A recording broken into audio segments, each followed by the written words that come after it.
Okay, so today we're going to move on to section 12.3, which is page 783. Yes, sir? Kind of. Last full chapter. Okay, and what we're talking about here is finding roots of polynomials.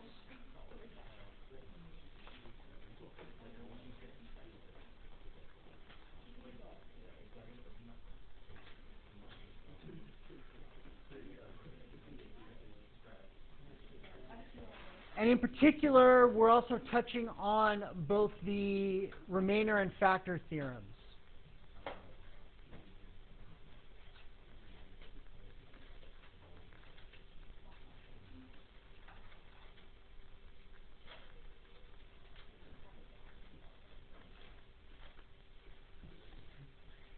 We're going to touch on those very quickly because I want to spend most of our time actually solving polynomial equations. That's really the main gist of this chapter. So, first of all, you guys need to understand that when we talk about roots of polynomial equations, roots, zeros, solutions, answers, those are all interchangeable words. They all represent the same thing. Okay? So when we have a polynomial equal to 0 and we're solving that equation, what we find are the solutions or the roots or the zeros of the function. Those are all interchangeable. All right, so don't let the difference in those words throw you off. The first thing we need to talk about is how you tell if a particular value is a solution of an equation. So if we have an equation like f of x is equal to 3x cubed minus 7x squared plus 2x plus 1, and we want to know is x equals negative 2 a 0. In other words, when I take this equation and I set it equal to 0, is this a solution? How do we tell if it's a solution or not? Plug it in. So 3 times negative 2, don't forget to use parentheses when you do this. Negative 2 cubed minus 7 times negative 2 squared plus 2 times negative 2 plus 1 equals 0 with a question mark. That gives us 3 times negative 8 is negative 24. That gives us 4 times negative 7 is negative 28. That gives us negative 4 plus 1 equals with a question mark 0. And that's 52, 56, negative 55 equals 0, which is not true, so the answer is clearly no. This is what is called direct substitution.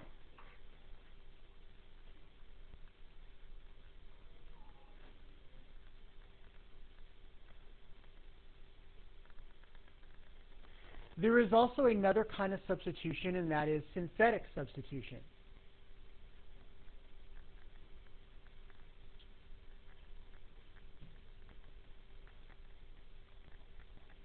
And synthetic substitution is essentially synthetic division. We take our 3, negative 7, 2, and 1. What's going to go on the little box? Negative 2, because that's the x equals value that we're testing. Negative 2 times 3 is negative 6. That's negative 13. Negative 13 times negative 2 is 26. That's 28. Negative 2 times 28 is negative 56. 1 plus negative 56 is negative 55. If this was going to be a solution, what are we looking for here? 0 where? The remainder. We would need this remainder to be 0. Now, what did this remainder end up being? Negative 55. Notice, guys, what did we get when we did direct substitution? Negative 55. Do you think that's an accident? No. This is the Remainder Theorem.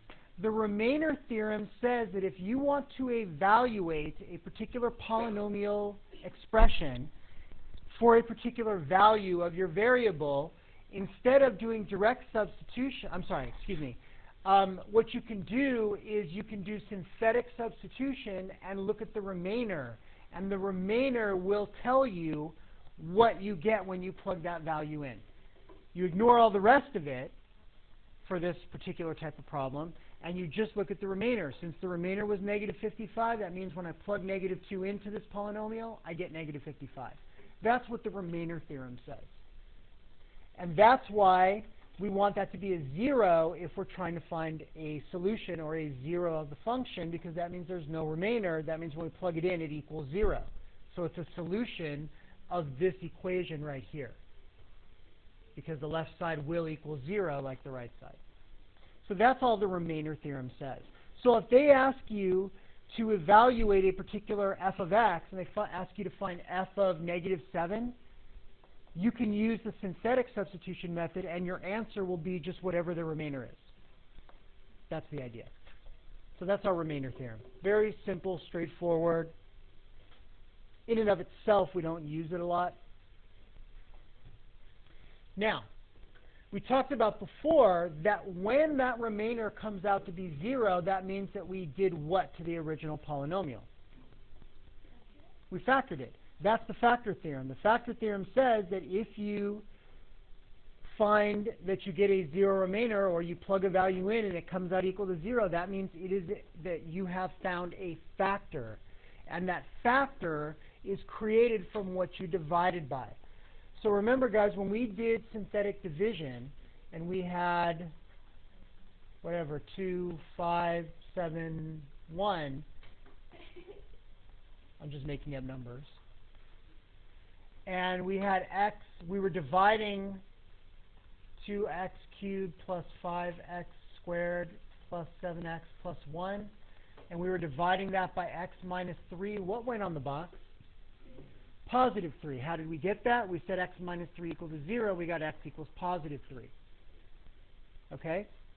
So what the factor theorem says is that if you have something like this and you end up with a 0 remainder, I'm not saying that this particular set of numbers will give us a 0 remainder, but if you end up with a 0 remainder here, that means that we found a factor of the original polynomial. And what is that factor going to look like? That factor that we found is going to look like x minus whatever this root was.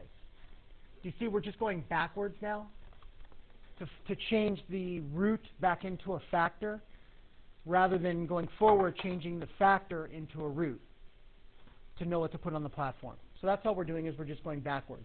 And that factor is always going to be x minus whatever the root is. It also says that the other factor is going to be whatever you got in here. In other words, your q of x, your quotient, will be the other factor. So that's the idea of the factor theorem. Any questions about that? Okay. Let's get into doing a couple of other things that we really need to talk about. The first thing I want to talk about, guys, that's a very important concept with polynomials is this. Sometimes you're going to be asked to solve something like this.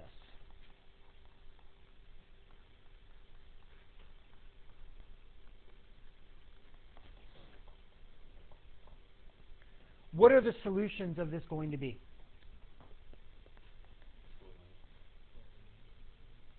No, not plus or minus anything. How do we solve this since it's factored equal to 0?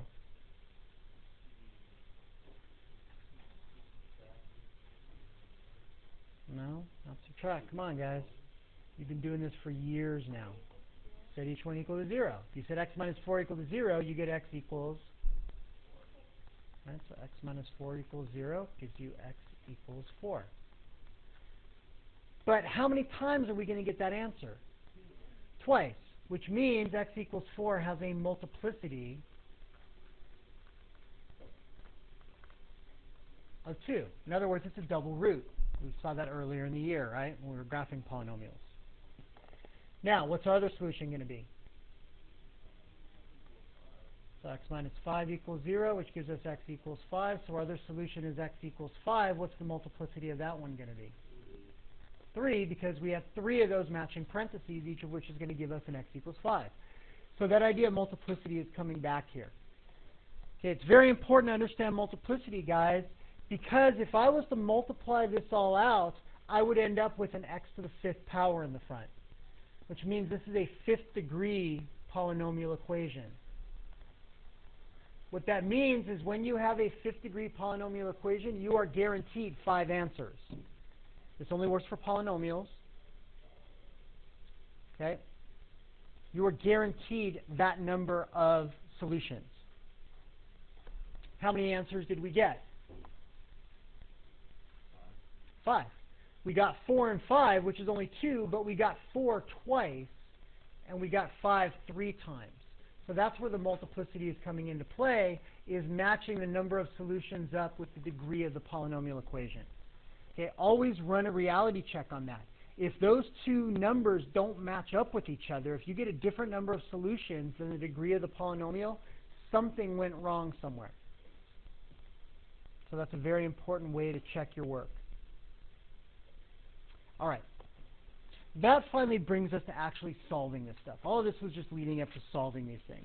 Now, what's going to happen in this section is they are going to ask you to solve a particular equation given a root or a series of roots of the equation. In other words, they're going to get us started on the process of solving this. So, for example, we have example number 5, which is on page 786, which says we want to solve x cubed minus 2x plus 1 equals 0. First of all, guys, could we factor that if we wanted to solve it? Does that match any of our factoring shapes? It's a basic trinomial, but it's not a quadratic trinomial. So we're not going to be able to do the guess and check, the trial and error factoring on it. Can't group it, can't really do anything useful to it. So we'd be stuck. But they're going to be nice, and they're going to give us that x equals 1 is a root. What they've done, guys, is they have gotten us started on the process of factoring this. Our job is going to be to factor this thing so that we can get it down into all either linear, x to the first power, or quadratic, x squared factors. Because even if we can't go any further than x squared, we can finish solving the problem using what? Quadratic formula, right? Exactly. Quadratic formula, very good. So even if that's as far as we can get it, we can finish solving this thing. But we can't solve it while it's x cubed. So we've got to be able to break this down. So what we do is we go over here and we do our synthetic division. What are my numbers on the first row going to be in my synthetic division? Good. 1, 0, negative 2, 1. We're missing the x squared term. If you don't remember to put that 0 in, you're going to get the wrong answer. Now, the question is what's going to go on the platform? X equals 1. Now we do our synthetic division. What is our remainder going to come out to be? 0. How do we know? They told us it's a root. They told us it's a root, which means its remainder must be 0 when we do the synthetic division. If you don't get a 0, that means you made a mistake somewhere. Go back and redo your numbers, okay? 1 times 1 is 1, that's 1. 1 times 1 is 1, that's negative 1. 1 times negative 1 is negative 1. There's our magic 0. So, what does this thing then factor into? Well, the first factor comes from this. What did x equals 1 look like as a factor? X minus 1, right? Because when you said x minus 1 equals 0, you get x equals 1. In other words, move the 1 back over and get it equal to 0 again. Just going backwards. What does the other factor look like? Well, this was x cubed, so this is what? X squared, so this is going to be x squared plus 1x minus 1. Do you see that we now factor this thing? Now your job is to continue factoring it if it factors. And once you're either done factoring it, if it factors more, or if you're done factoring it at this stage, you then move on and actually solve it and find all the values of x. Okay? Now, does x minus 1 factor anymore? No. It's linear. We're done factoring it. Does this factor anymore? Into what?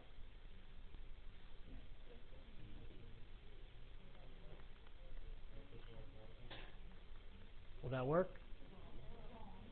Well, it'll give you the x squared minus 1, but does it give you the 1x in the middle? Nope, gives you 0x in the middle. So you have to try and factor it, but this particular one doesn't factor. That's fine, guys. We're done factoring now, so what are the solutions? Well, either x minus 1 equals 0, which means x equals 1, or x squared plus x minus 1 equals 0, which means we have to solve this with what? Quadratic formula. So x is equal to negative b plus or minus the square root of b squared minus 4ac over 2a, which means x is equal to negative 1 plus or minus the square root of 1 plus 4 is 5 over 2. How many solutions did we end up with? 3. 1, negative 1 plus rad 5 over 2, negative 1 minus rad 5 over 2. So 3 solutions, which is the degree of the equation. That's how many we should have had. Now, any questions up to this point before we continue writing the answer? We haven't really written the answer yet. Wait, so how did you get the x minus 1? Because we converted this back into a factor. This is what this must have looked like originally. We just moved the 1 back over to get it equal to 0. So it's going to be x minus whatever this number was. And if this was a negative 1, then this would have been x plus 1. Questions up to this point? Brian?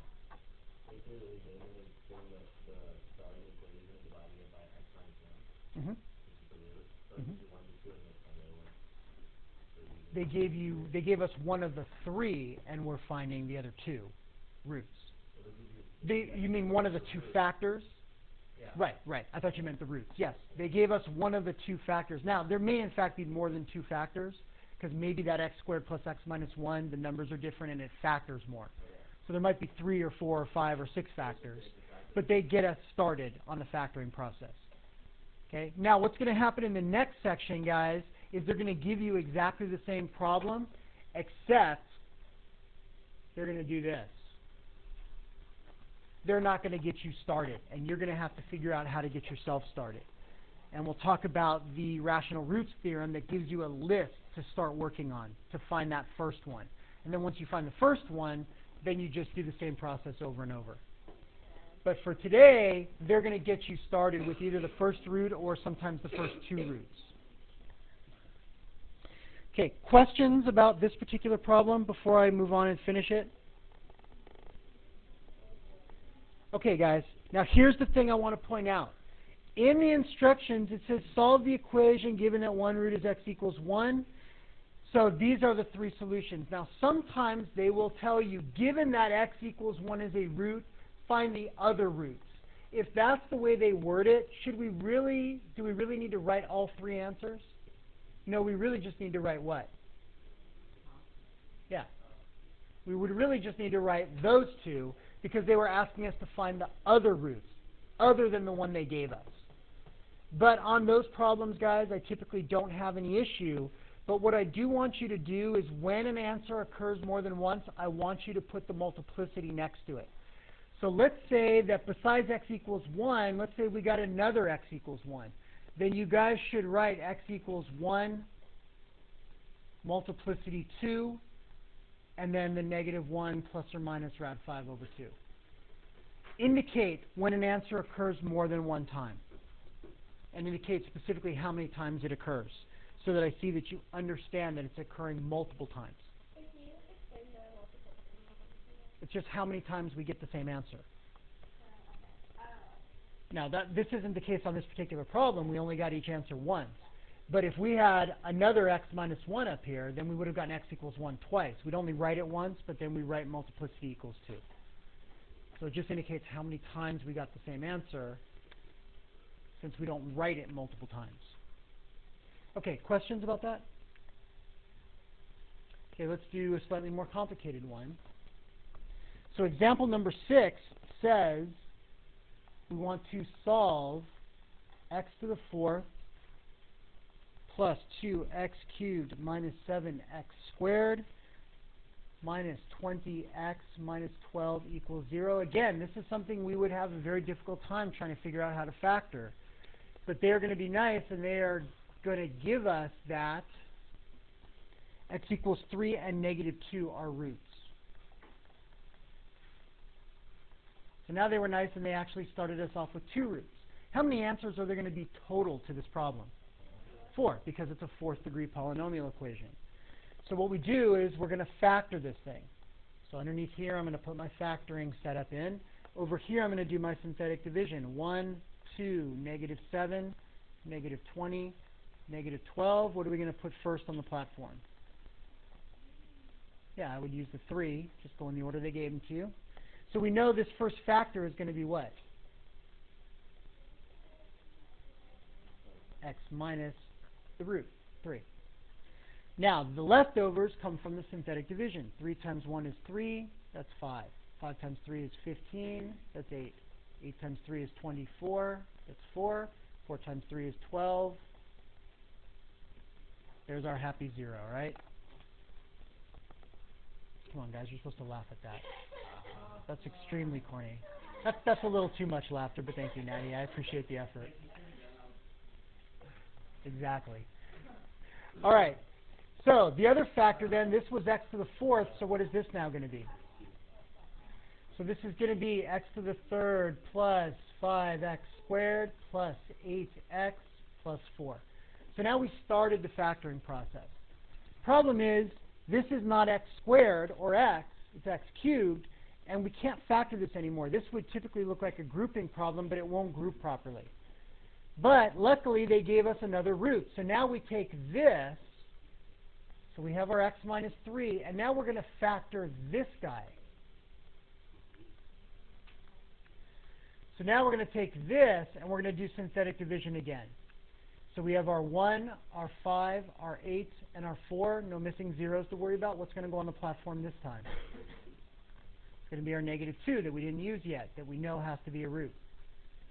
Negative 2 times 1 is negative 2, that's 3. 3 times negative 2 is negative 6, that's 2. 2 times negative 2 is negative 4. And there's our happy 0 again. Much better, much better. That's what I want to hear, a little enthusiasm, even if it is false. Nah, applause is a little extreme. Just a couple of courtesy giggles would be fine, thank you. Okay, what does this negative 2, what does this negative 2 look like as a factor here, guys? X plus 2. This was x cubed now, so this is now what?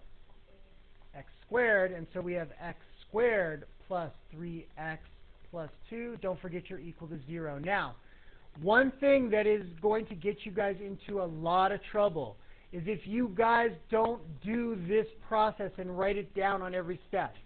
Some of you are just going to start doing synthetic division all over the place, and you guys are going to forget to write down some of your solutions. Or you guys are going to end up doing the quadratic formula either when you don't need to, or you're going to do it using the incorrect numbers because you're trying to keep track of things that are floating around everywhere. Okay, you guys need to actually go through the factoring process over here and break it down until you can't break it down anymore. Then start solving. Now, does this factor anymore? Yes, into what? X plus 2, x plus 1 equals 0. We still have this x plus 2. We still have this x minus 3. Now that we're done factoring, what are the solutions going to be?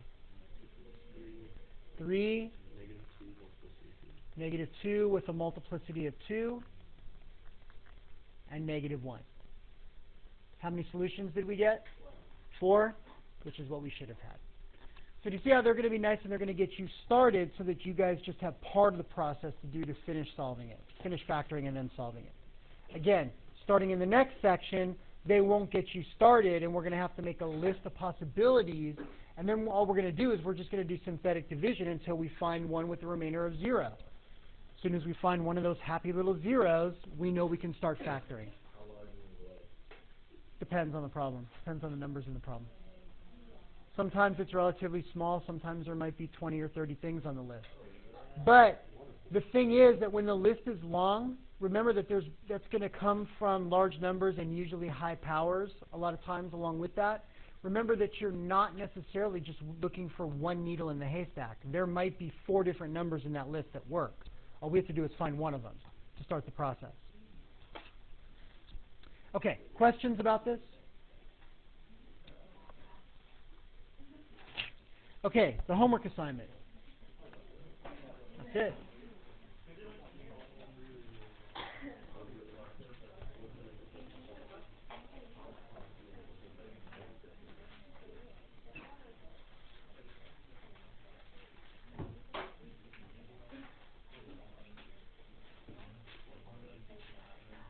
And I'm sorry, it's 2 problems you said?